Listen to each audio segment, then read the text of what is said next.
পাকিস্তান, আফগানিস্তান, নেপাল, ভুটান সহ এই এরিয়া অখণ্ড ভারত হিসাবে তারা ম্যাপের মধ্যে বারবার প্রদর্শনী করেন যে আজকে হোক কালকে হোক এদেশ আবার ভারত হয়ে যাবে। শুভেন্দু অধিকারী সে তো আসার পরে ওই দেশটাকে একটা নরকে পরিণত করেছে, খুনের রাষ্ট্র পরিণত করেছে, ধর্ষণের রাষ্ট্র পরিচালনা করেছে। সেখানে মেয়েদেরকে ধর্ষণ করে হত্যা করা হয়েছে। আজকে সেখানে মসজিদকে ভেঙে দেওয়া হচ্ছে, মাদ্রাসাকে গুড়িয়ে দেওয়া হচ্ছে।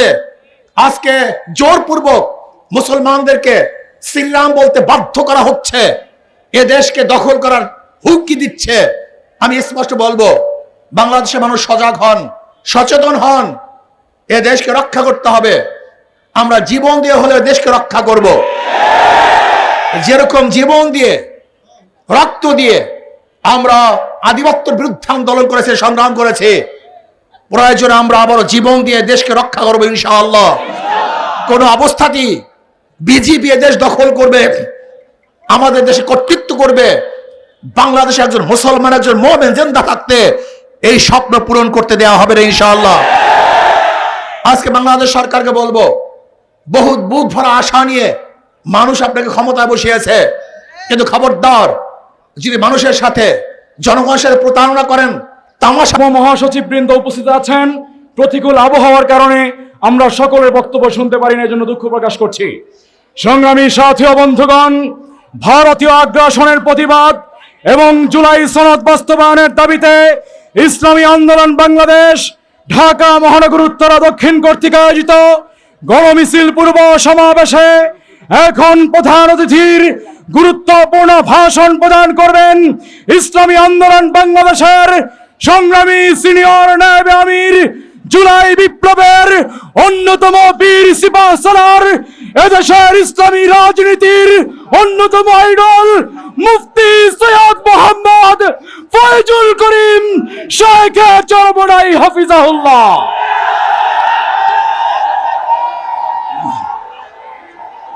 নাহমাদু ওয়া সাল্লি আলা রাসূলিল কারীম, আম্মা বাদ। ফাউযু বিল্লাহি মিনাশ শাইতানির রাজীম। বিসমিল্লাহির রহমানির রহিম। ওয়া তাআওয়ানু আলাল বিররি ওয়াত তাকওয়া ওয়া লা তাআওয়ানু আলাল ইসমি ওয়াল উদওয়ান। জনগণ জুলাই সনদ বাস্তবায়নের জন্য গণভোট দিয়েছে।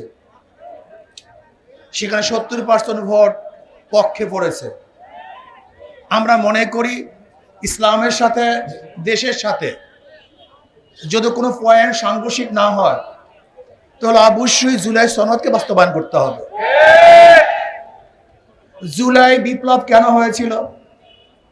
আপনারা ভেবেছেন শুধু একটা সরকারকে পতন করার জন্য? না, বরং এদেশকে বিক্রি করার ষড়যন্ত্র চলতেছিল। এদেশের জনগণ ঐক্যবদ্ধভাবে সেই ষড়যন্ত্রকে রুখে দিয়েছে। জীবনের বিনিময় তাবেদার সরকারকে উৎখাত করে এদেশকে রক্ষা করার জন্য জনগণ চেষ্টা করেছে, সাধনা করেছে, রক্ত দিয়েছে, পঙ্গু হয়েছে। আমরা কি চাই? আমাদের স্বাধীন দেশে স্বাধীনভাবে বসবাস করতে চাই। 92% মুসলমানদের দেশে ইসলামের খেলাফ কোন আইন হবে এটা আমরা চাই না। সাম্প্রদায়িক সম্প্রীতির এই দেশ আমরা চাই না। এখানে হিন্দু, মুসলমান, খ্রিস্টান, বৌদ্ধ কেউ কোন অবস্থাতে অ্যাসাল্ট হোক, অপমানিত হোক, অপদস্থ হোক, লাঞ্ছিত হোক, তারা ধর্ম পালন করতে পারবে না, এটা আমরা চাই না।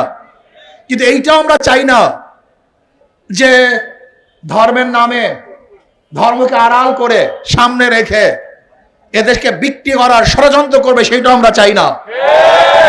আপনারা জানেন বাংলার মানুষ কিন্তু, যারা হিন্দু সম্প্রদায়, তারা কিন্তু দেবী ভক্ত, রাম ভক্ত না।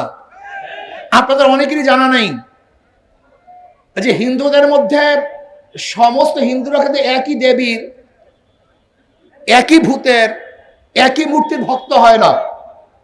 এক এক এলাকায় এক এক ধরনের মূর্তি তারা ভক্ত হয়। যেমন বাংলার মধ্যে সবচেয়ে বেশি দেবী ভক্ত, কিন্তু ইউপির মধ্যে এবং মুদির এলাকায় সেখানে তোরা রামের ভক্ত।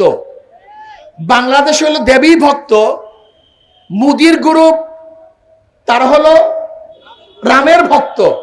এখানে দেবী মূর্তি স্থাপন না করে রামের মূর্তি স্থাপন করার কারণটা কি একজন চিন্তা করেছেন? এই চিন্তা কিন্তু অনেকেই করেন নাই। এখানে দেবী এবং রাম উদ্দেশ্য নয়, এখানে উদ্দেশ্য হলো দেশটাকে গ্রাস করা, দেশটাকে দখল করা। আজকে আমাদের স্বরাষ্ট্রমন্ত্রী যারা এই দেশকে প্রদেশ বানাতে চায়, ভাগ করতে চায়, তাদের বক্তব্যকে সিলিবক টান বলেছেন। এটা সিলিবক টান হয়ে গেছে, কিন্তু আবার নতুন ভাবে জঙ্গি সৃষ্টি করতেছে। এই দেখেছেন কয়েকদিন আগে জঙ্গি নাটক শুরু হয়েছে।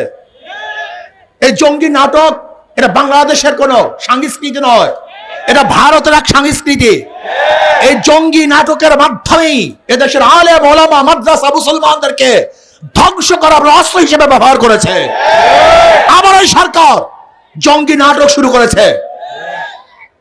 ভারতের বিভিন্ন লিডাররা ম্যাপ দেখায় যে বাংলাদেশ, পাকিস্তান, আফগানিস্তান, নেপাল, ভুটান সহ এই এরিয়া অখণ্ড ভারত হিসাবে তারা ম্যাপের মধ্যে বারবার প্রদর্শনী করেন যে আজকে হোক কালকে হোক এদেশ আবার ভারত হয়ে যাবে।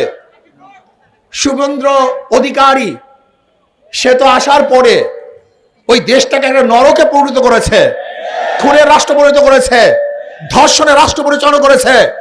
সেখানে মেয়েদেরকে ধর্ষণ করে হত্যা করা হয়েছে। আজকে সেখানে মসজিদকে ভেঙে দেওয়া হচ্ছে, মাদ্রাসাকে গুড়িয়ে দেওয়া হচ্ছে। আজকে জোরপূর্বক মুসলমানদেরকে শ্রীরাম বলতে বাধ্য করা হচ্ছে। এ দেশকে দখল করার হুমকি দিচ্ছে। আমি স্পষ্ট বলবো, বাংলাদেশের মানুষ সজাগ হন, সচেতন হন।